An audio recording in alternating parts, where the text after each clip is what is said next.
The US and Russia are going to talk peace with Saudi Arabia to end the war in Ukraine. We will listen to our American interlocutors and of course we will be ready to respond. Then we will report to our leaders who will decide on the next steps. US Secretary of State Marco Rubio and National Security Advisor Mike Waltz are all set to meet Russian negotiators in Saudi Arabia. There would be a third US negotiator, Steve Witkoff, a billionaire real estate developer and a friend of US President Donald Trump.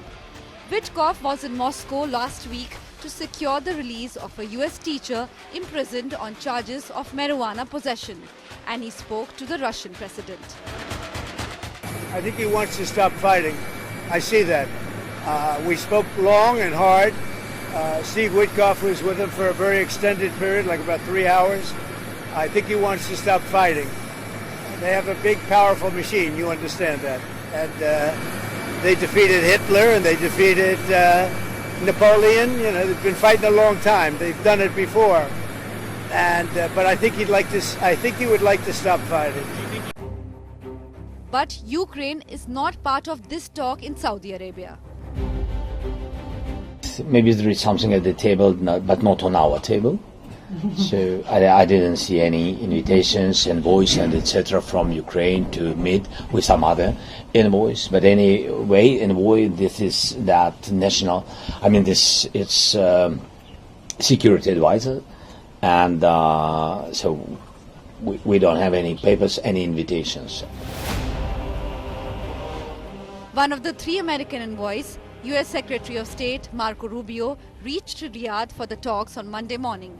But it is clear that the US believes in talking with Russia directly in the absence of Ukraine and its major supporter, the European Union. That's one of the reasons I'm here talking to people. One of the reasons we're going out, we're doing it, to making sure that their positions are well known, that when we go into these positions, they're well stated. Now, that may be great, like fingers on a chalkboard. That may grate a little bit, but I'm telling you something that's really quite honest. So if you, part of the problem that we looked at when you looked at Minsk too, there was a lot of people at the table that really had no ability to execute some type of peace process, and it failed miserably. So we're not going to go down that path. Volodymyr Zelensky and his wife reached Abu Dhabi on Monday. This is Zelensky's first trip to the UAE since the war began.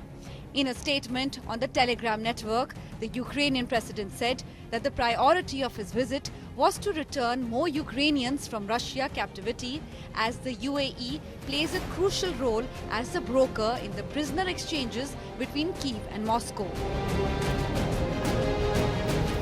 Ukraine has also warned that any deal made in its absence would not be acceptable. France is preparing for an informal meeting on Ukraine in Paris. Leaders from France, Germany, Italy, Britain, Poland, Spain, the Netherlands and Denmark, along with the European Union leadership and the NATO Secretary General, will attend this meeting. There is a wind of unity blowing over Europe as we perhaps have not felt since the COVID period. Europeans were united last Wednesday in Paris, this weekend in Munich, and on Monday around the President of the Republic. It is a tense time in Europe, and all eyes are fixed on Riyadh for the peace talks, minus the Ukraine and European Union.